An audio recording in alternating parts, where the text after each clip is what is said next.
মুসলিম শরীফের 6879 নম্বর হাদিসের বর্ণনা। আল্লাহ নবী আল্লাহর থেকে বর্ণনা করে, হাদিসের মধ্যে যখন নবী আল্লাহর থেকে কোনো কথা বর্ণনা করে এটাকে বলা হয় হাদিসে কুদসি। আল্লাহ নবী বলেন, আল্লাহ পাক রব্বুল আলামিন বলেন, আজনাবা আব্দুন জাম্বা, আমার কোন বান্দা যখন অপরাধ করে নেয়, আপনাদের এলাকার কেউ যখন অপরাধ করে, আল্লাহ বলে আজনাবা আব্দুন জাম্বা, এক বান্দা অপরাধ করছে, করার পর ফাকালা আল্লাহুম্মা গফিরলি জামবি, আল্লাহ তুমি আমার অপরাধ ক্ষমা করে দাও। এই কথা যখন বান্দা আল্লাহকে বলে, আল্লাহ পাক রব্বুল আলামিন বলেন আজনাবা আব্দি জাম্বা, আমার বান্দা গুনাহ করছে, করার পর ফাআলিমা, আমার বান্দা জেনেছে আন্না লাহু রাব্বান ইয়াগফিরুয যামবা ওয়া ইয়াখুযু বিয-যাম, আমার বান্দা গুনাহ করার পর আমাকে ডাক দিয়েছে, তার মানে আমার বান্দা জানে তার একজন রব আছে, আল্লাহ, যেই রব তার গুনাহ মাফ করে দেয়। সুম্মা আদা ফা, ওই বান্দা আবার ফাআজনাবা, আবার গুনাহ করে, আবার বলে আই রব্বি ইগফিরলি, মাবুদ তুমি আমাকে ক্ষমা করে দাও। আল্লাহ আবার বলেন আলিমা আব্দি, আমার বান্দা জেনেছে আন্না লাহু রাব্বা, তার একজন রব আছে, ইয়াগফিরুয যামবা ওয়া ইয়াখুযু বিয-যামবি, যেই রব গুনাহ মাফ করে এবং গুনাহের জন্য পাকড়াও করে। তৃতীয়বার আবার বান্দা গুনাহ করে, আবার বলে আই রব্বি ইগফিরলি, মাবুদ তুমি আমাকে মাফ করে দাও। আল্লাহ আবার বলে আমার বান্দা জেনেছে তার একজন রব আছে, আল্লাহ, এই জন্য বান্দা আমাকে ডাক দিয়ে বলছে, আল্লাহ তুমি আমাকে ক্ষমা করে দাও। এক পর্যায়ে আল্লাহ বলে কদ গফারতু লাকা বান্দা, আমি আল্লাহ তোমাকে মাফ করে দিলাম। আমরা যখন গুনাহ করার পর আল্লাহকে বলি আল্লাহ আপনি আমাকে মাফ করেন, আল্লাহ কয় আমার বান্দা জানে যে তার একজন রব আছে, তাই আমার কাছে মাফ চায়। আবার গুনাহ করে, আবার বলে আল্লাহ আপনি মাফ করেন, আল্লাহ কয় বান্দা জানে তার একজন রব আছে, তাই আমার কাছেই মাফ চায়। এই জন্য আমরা গুনাহ হয়ে গেলে মাফ চাইবো কার কাছে? আল্লাহর কাছে। আল্লাহ আমাদের সকলকে আল্লাহর কাছে বেশি বেশি ক্ষমা প্রার্থনা করার তৌফিক দান করেন। তাহলে 1 নাম্বার গুনাহ মাফের উপায় তওবা করা, 2 নাম্বার ইস্তেগফার পাঠ করা। তওবা ইস্তেগফার এই দুইটা বেশি বেশি করলে গুনাহ মাফ হয়। এবার মনে রাখবেন তওবা করার 3টা শর্ত মুহাদ্দিসিনে কেরাম লেখছে। অনেক মুহাদ্দিসিনে কেরাম এবং মুফাসসিরিনে কেরাম 3টার সাথে আরেকটা অ্যাড করছে, মোট 4টা। বলেন তওবা করার মোট শর্ত কয়টা? 1 নাম্বার আল ইকলাউ আনিল মাসিয়া, গুনাহ থেকে ফিরে আসা, এটা 1 নাম্বার। 2 নাম্বার অনুতপ্ত হওয়া, আপনি যে অতীতের যে গুনাহ করছেন এই গুনাহের উপর অনুতপ্ত হওয়া।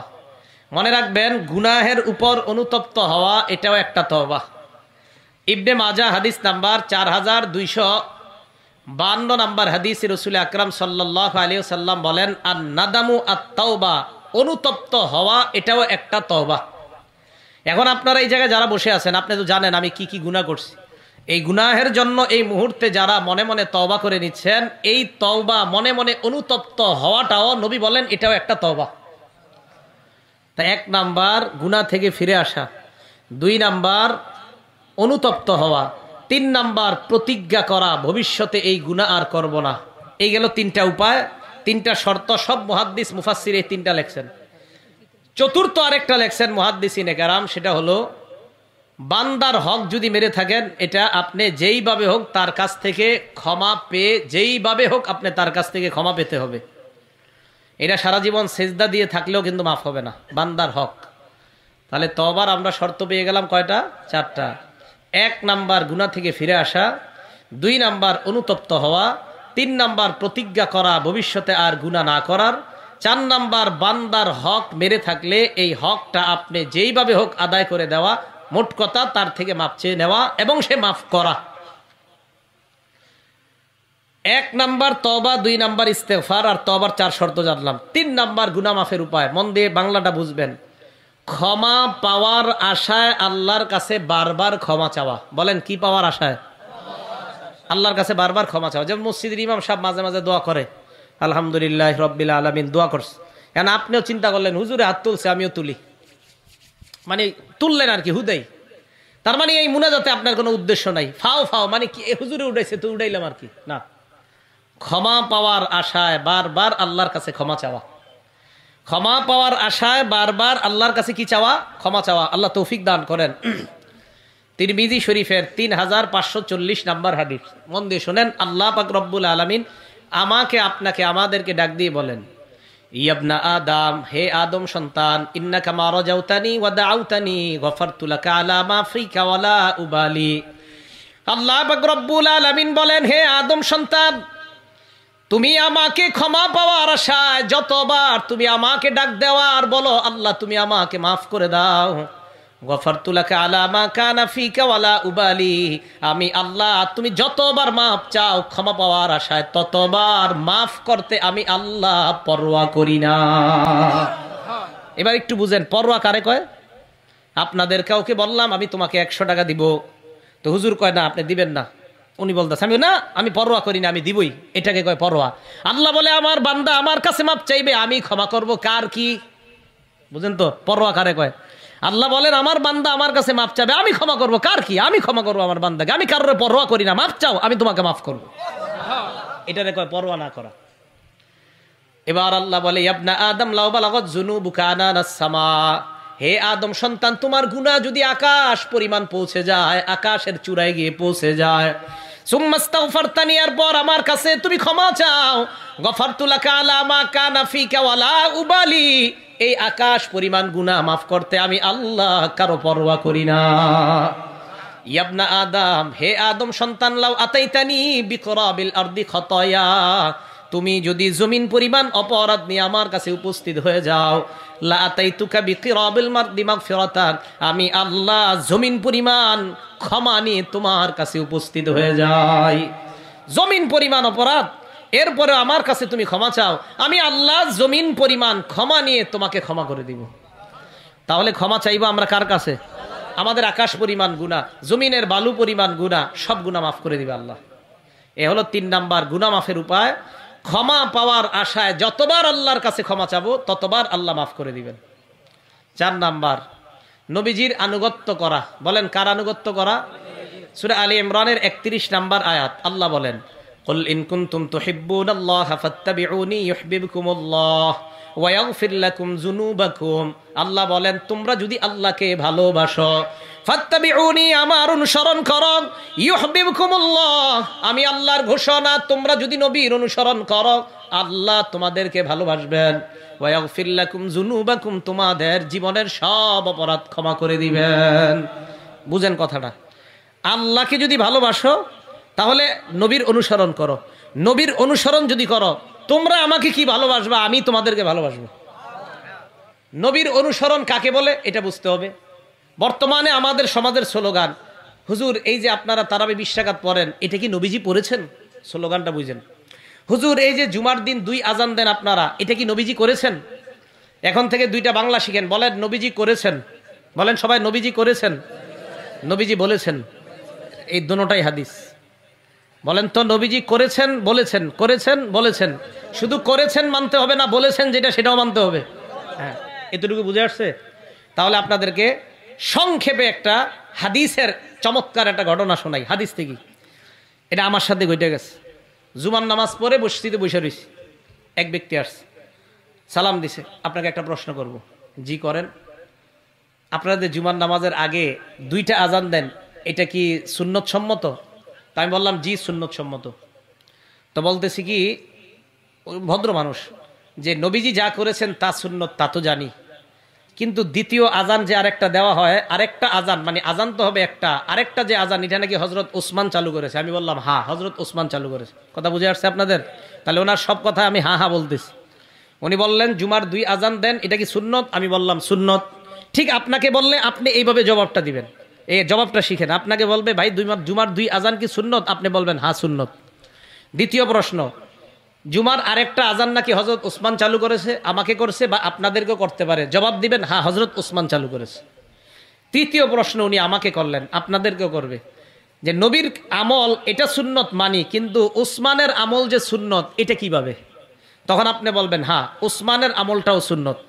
তাহলে প্রথম প্রশ্ন 2 আজান কি সুন্নত? হ্যাঁ সুন্নত। আরেকটা আজান নাকি ওসমান চালু করেছে? হ্যাঁ ওসমান চালু করেছে। আচ্ছা নবীর আমল তো সুন্নত জানি, ওসমানের আমলে কি সুন্নত? আপনি বলবেন হ্যাঁ ওসমানের আমলও সুন্নত। কথা বুঝে আসছে? এখন উনি বলবে নবীর আমল সুন্নত তা তো প্রমাণিত, ওসমানের আমল যে সুন্নত তা কি প্রমাণিত? আপনি জবাব দিবেন হ্যাঁ নবীর আমল সুন্নত যেটা প্রমাণিত, ওসমানের আমল সুন্নত এটাও প্রমাণিত। তাহলে সব প্রশ্নে কোনো ঝগড়া নাই, উনি যা বলছে আপনিও জবাব বলছেন হ্যাঁ হ্যাঁ হ্যাঁ। প্রথম জুমার 2 আজান, আপনারা বলেন জুমার 2 আজান কি সুন্নত? নবীজির সুন্নত 1 আজান, আরেক আজান হযরত উসমান চালু করেছে, এটা কি সঠিক? নবীজির আমল সুন্নত বুঝলাম, উসমানের আমল কি সুন্নত?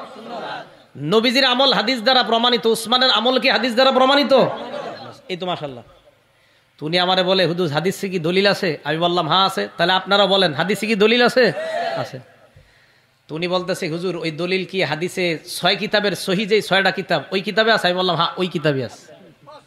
তাহলে সব খালি হ্যাঁ হ্যাঁ বলতেছি, ওনার চেহারা কেমন হয়ে যাচ্ছে। তো শেষে উনি বলতে, আমি জানি সাধারণত ওনারা মোবাইলে হাদিস না, হাসবো না আমরা, ওই ভাই জানার জন্য জিজ্ঞাসা করছে।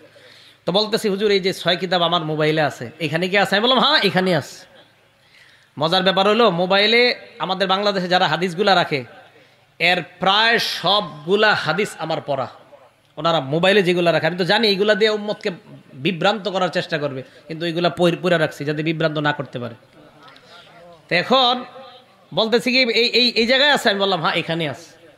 তো উনি বললেন কোথায়, কোন কিতাবে? আমি বললাম ইবনে মাজাহ।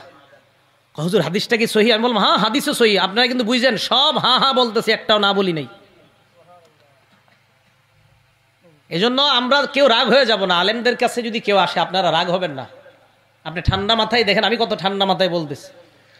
তা আমি ওনারে দলিল দিইনি, আমি বললাম আপনি খোলেন, আপনি পাবেন। কয় কোথায়? আমি বললাম ইবনে মাজার 41 নম্বর হাদিস এবং 42 নম্বর হাদিস।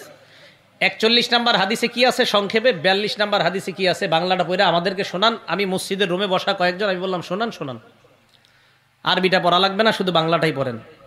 তো উনি মাশাআল্লাহ বিসমিল্লাহ উনি বাংলাটা পড়া শুরু করলেন। এখন আপনারাও শোনেন। 41 নম্বর হাদিসে আছে নবীজি বলেন, আমার উপর যে ব্যক্তি মিথ্যা অপবাদ দেয় তার এই বৈঠকটা তার নিতম্ব যেন সে জাহান্নামী বানায়। বলেন নাউজুবিল্লাহ। নবীজি বলেছেন আমার নামে যে মিথ্যা কথা বলে সে যেন তার নিতম্বটা জাহান্নামের অংশ বানায়। বলেন নাউজুবিল্লাহ। তাহলে হযরত উসমানের কথাকেও আমি বললাম সুন্নত, হযরতের উসমানের আমলকেও বললাম সুন্নত, হযরতের উসমানের আমল হাদিসে আছে এটাও বললাম। যদি আমি মিথ্যা কথা বলি তাহলে আমার ঠিকানা কোথায় হবে? এই প্রমাণ আছে ইবনে মাজার 41 নম্বর হাদিস। এবার 42 নম্বর হাদিস, মূল দলিল। আমি বললাম 42 নম্বর হাদিসটা পড়েন। তো 42 নম্বর হাদিসে উনি পড়তেছে, এক সাহাবা বললেন নবীজি আমাদের সামনে বয়ান করলেন। বাংলাটা, বয়ানের মধ্যে আল্লাহ নবী এমন ভাবে একটা হাদিস শোনাইলেন জারাফাত মিনহাল উয়ুন, যে হাদিসের কারণে আমাদের চোখ দিয়ে পানি আসছে, আমরা কান্না করতে লাগলাম। এক পর্যায়ে আল্লাহ নবী বললেন আমার পরে তোমরা ফাসায়ারা ইখতিলাফান কাসীরা, প্রচুর মতভেদ দেখতে পারবা, দেশের মধ্যে মতভেদ আর মতভেদ দেখতে পারবা। ওই সময় তোমরা কি করবা? ওই লোকটা দেখি এবার বলতেছে, তখন তোমরা আলাইকুম বিসুন্নতি ওয়া সুন্নাতিল খুলাফাইর রাশিদিন আল মাহদিয়িন, ওই সময় তোমরা আমার সুন্নত আর হেদায়েত প্রাপ্ত খুলাফায়ে রাশিদিনের সুন্নত মারির দাঁত দিয়ে আঁকড়ে ধরবা। উনি, আমি বললাম আবার পড়েন। আমার সুন্নত আর হেদায়েত প্রাপ্ত খোলাফায়ে রাশেদার সুন্নত। আমি বললাম আবার পড়েন। আমার সুন্নত আর হেদায়েত প্রাপ্ত খোলাফায়ে রাশেদার সুন্নত তোমরা তামাসসাকু বিহা ওয়া আদ্দু আলাইহা বিন নওয়াজিস, মারির দাঁত দিয়ে আঁকড়ে ধরো। কয়বার হলো? 2 বার। আমি বললাম আবার পড়েন বাংলাটা। তো আবার পড়লেন যে তোমরা আমার সুন্নত আর খোলাফায়ে রাশিদিন হেদায়েত প্রাপ্ত সাহাবা খোলাফায়ে রাশিদিনের সুন্নত তোমরা মারির দাঁত দিয়ে আঁকড়ে ধরো। আমি বললাম উপরে কি লেখা আছে হাদিসের মান? কয় লেখা সহিহ হাদিস। আমি বললাম সহিহ হাদিসে কি পাইলেন এবার বলেন? কয় পাইলাম নবীজি বলছেন নবীজির সুন্নত আঁকড়ে ধরতে, সাহাবাদের সুন্নত আঁকড়ে ধরতে হেদায়েত প্রাপ্ত খোলাফায়ে রাশিদিনের সুন্নত। আমি বললাম হযরতে ওসমান কি খোলাফায়ে রাশেদার অন্তর্ভুক্ত? কয় জি। আমি বললাম তাহলে হযরতে ওসমান যদি আরেক আজান চালু করে থাকে এটা কি? কয় ওসমানের সুন্নত। আমি বললাম হযরতে ওসমানের সুন্নত মানতে কে বলছে? কয় নবীজি বলছে। কি কথা বুঝে আসছে? তাহলে 2 আজান, এখন আপনাদের প্রথম থেকে বলি, 2 আজান সুন্নত না 1 আজান? 1 আজান নবীজি চালু, নবীজির যুগ থেকে চালু, আরেক আজান হযরতে ওসমান চালু করেছেন। এটা কি সত্য? জি সত্য। নবীজির আমল সুন্নত, হযরতে ওসমানের আমলও কি সুন্নত? নবীজির আমল সুন্নত হাদিসে আছে, হযরতে ওসমানের আমল যে সুন্নত তা কি হাদিসে আছে?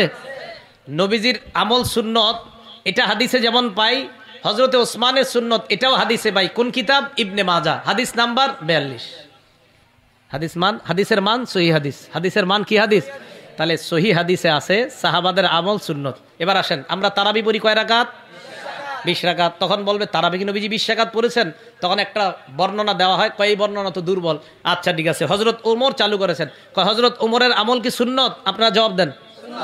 কিভাবে সুন্নত? হযরতে ওমর কি খোলাফায়ে রাশিদিনের অন্তর্ভুক্ত কিনা? আর খোলাফায়ে রাশিদিনের অন্তর্ভুক্ত সাহাবাদের মধ্যে হযরত ওমর কয় নাম্বার? আর হযরতে ওমরের আমল যে সুন্নত, এটা মানা যাবে কোন কিতাবে আছে? ইবনে মাজাহ, হাদিস নাম্বার। তার ঝগড়া কি দরকার? শুধু শুধু আমরা ঝগড়া করি। আল্লাহ আমাদের সকলকে বুঝার তৌফিক দান করেন। তাহলে 4 নাম্বার, আল্লাহরে ভালোবাসা মানি নবীর আনুগত্য করা, আর নবীর আনুগত্য করা মানি নবীর সুন্নতকে মানা, আর নবীর সুন্নত মানা মানি নবী এবং দাঁত দিয়ে আঁকড়ে ধরা। আল্লাহ আমাদের সকলের জিন্দেগির গুনাহ খাতা মাফ করে দেন। 5 নাম্বার, আজান দেওয়া। কি দেওয়া? গুনাহ মাফের 5 নাম্বার উপায় আজান দেওয়া। আবু দাউদ শরীফের 515 নাম্বার হাদিস, ক্বালা রাসূলুল্লাহ সাল্লাল্লাহু আলাইহি ওয়াসাল্লাম, আল্লাহ নবী বলেন, আল মুআজ্জিন ইউগফারু লাহু মাদা সাউতিহি, মুয়াজ্জিন সাহেব যখন আজান দেয়, তার আজানের আওয়াজ যেই পরিমাণ দূরে যায়, ওই পরিমাণ পর্যন্ত তার অপরাধ ক্ষমা করে দেওয়া হয়। আপনাদের এলাকা খালি হুজুরের দায়িত্ব দিয়ে আজান দেওয়ার, নিজেরা সহি শুদ্ধভাবে আজান শিখবেন, শিখার পর ওই আজান আপনারাও দিবেন। আপনার আজান যত দূর যাবে তত দূর আল্লাহ আপনাকে মাফ করবে। পরের অংশটা শোনেন, ওয়াশহাদুলাহু কুল্লু রতাবিন ওয়া ইয়াবিস, যত শুষ্ক এবং বিজা আল্লাহর মাখলুক আছে, কিয়ামতের ময়দানে সবাই আপনার পক্ষে সাক্ষী দিয়ে দেয়। 5 নাম্বার গুনাহ মাফের উপায় হলো আজান দেওয়া। 6 নাম্বার গুনাহ মাফের উপায় হলো 2 রাকাত নামাজ পড়া। জোরে বলেন, কয় রাকাত নামাজ? আবু দাউদের 1521 নাম্বার হাদিসের বর্ণনা, ক্বালা রাসূলুল্লাহ সাল্লাল্লাহু আলাইহি ওয়াসাল্লাম, আল্লাহ নবী বলেন, মা মিন আবদিন ইউজনিবু জামবা, কোন বান্দা যদি একটা অপরাধ করে অথবা বড় কোনো অপরাধ করে, করার পর ফায়ুহসিনুত তুহুরা, ভালোভাবে ওযু করে, ফায়াকুমু ফায়ুসাল্লি রাকাতাইন, 2 রাকাত নামাজে দাঁড়ায় যায়। আমি আবার বলছি, গুনাহ হয়ে যায়। মনে মনে আপনি অনুতপ্ত, কি বড় অপরাধ করলাম। আল্লাহ নবী কয়, ওযু করার পর 2 রাকাত নামাজে দাঁড়ায় যাও। জোহরের পর হতে পারে, মাগরিবের পর হতে পারে, এশার পর, অথবা একটু পরে বাসায় গিয়ে হতে পারে। 2 রাকাত নামাজ। নামাজের সালাম ফিরানোর পর আপনি পড়বেন আস্তাগফিরুল্লাহ, আস্তাগফিরুল্লাহ, আস্তাগফিরুল্লাহ, কয়েকবার আস্তাগফিরুল্লাহ পড়বেন।